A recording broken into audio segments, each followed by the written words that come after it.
My name is Gary Senepass, and I come from the Bugtush First Nation in New Brunswick, Canada. Excuse me. And I don't know who is going to hear this or who would even care, but I don't really have too many avenues to share my concerns when it comes to the governance of my community. So I saw this notice today on the door of the band administration, which is the local government here for Indigenous people, and it's backwards here. I don't know if it's going to flip it over, but I'm going to read this to you. Notice of proposed local revenue laws.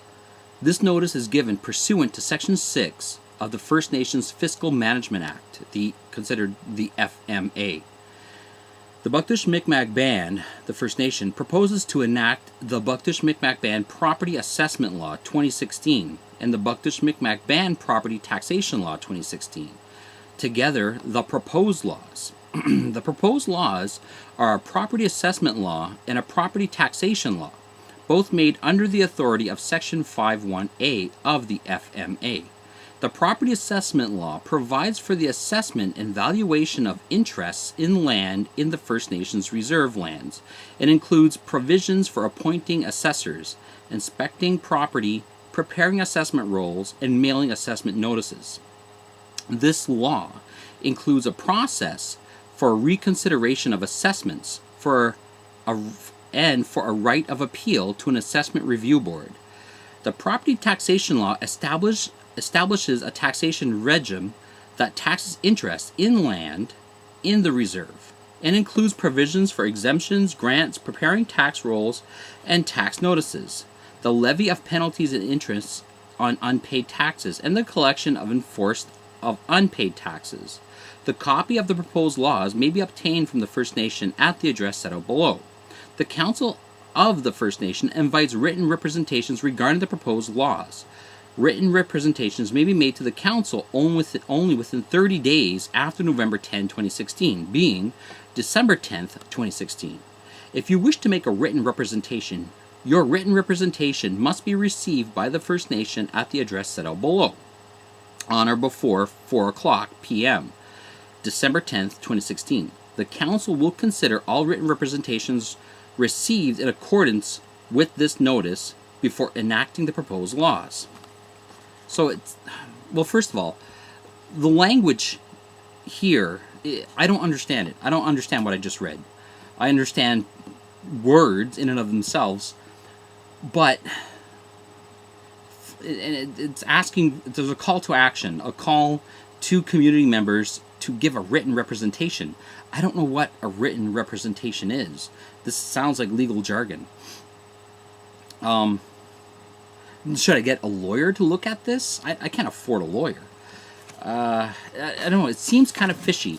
I know that back 500 years ago, the British government came here and similar, a declaration of some kind, and it said nobody understood what it said because it came in a different language, and basically said that we're taking your land. Well, this is like that. This seems sneaky and underhanded. I don't understand why this can't be in plain English so that the layman can understand it without needing a law degree in something like this, because it seems like this affects my children, this affects me. And they want something from me, a written representation of some sort of tax regimen. Now, okay, they're obviously doing some sort of property assessment. If my government is going to represent me, I want them to represent the values of Indigenous people that we've had since time immemorial. Now, as Indigenous people, we didn't believe in land ownership. We occupied certain lands and moved when that land needed healing.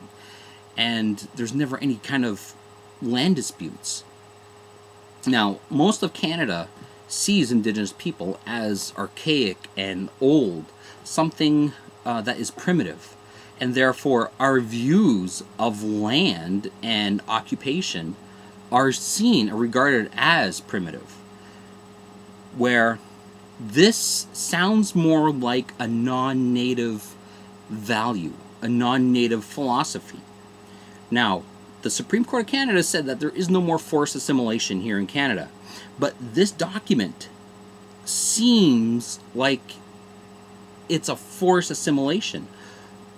Now, maybe that's what they mean by written representations, and that we should document what we believe is our traditional values and submit it to them, to the council in chief. But if that's the case, why do we have to tell our chief and council what our traditional values are?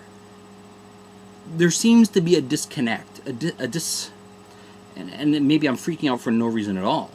But, and I kind of think I know what is going on.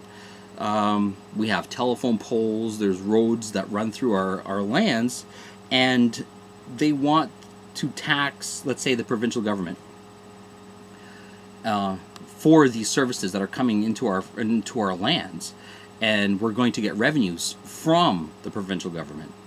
Well, in order to do something like that, we basically have to declare ourselves a municipality to the provincial government, because the provincial government right now doesn't even recognize us as land or indigenous people. Fair enough, and I don't think they should, because we're a sovereign nation. We are to speak to the Canadian government, nation to nation, as sovereign people. We're above the provincial government. By creating this regime, this system, we are basically saying, no, we're a municipality. I agree to, if that's the case, if this is what they're talking about, I believe that no one First Nation should do this. We, as a Mi'kmaq nation, should create these laws according to our traditional values, according to our philosophy and worldview. And we should write these laws and assert our worldview and enforce them to the people, the Canadian people. Now, the Canadians don't want to hear this, but it doesn't really matter. You can't really tell us how we're going to live our lives. We are Indigenous people. We're a sovereign nation. That might be a hard pill to swallow, but you have to swallow it, because this is the fact. We aren't conquered people. That's why these treaties exist. And the Supreme Court of Canada recognizes these treaties. Your government. So this notice really concerns me. And I'm going to do some more research. I'm going to talk to some more people about this. And so I'm putting it out on YouTube, because I like to know, maybe there's other First Nations out there in Canada that have something similar. Maybe it is okay. Maybe it's a step towards self-government. I'd like to hear more. If you can enter your comments below, that would be appreciated. Thank you. Bye-bye.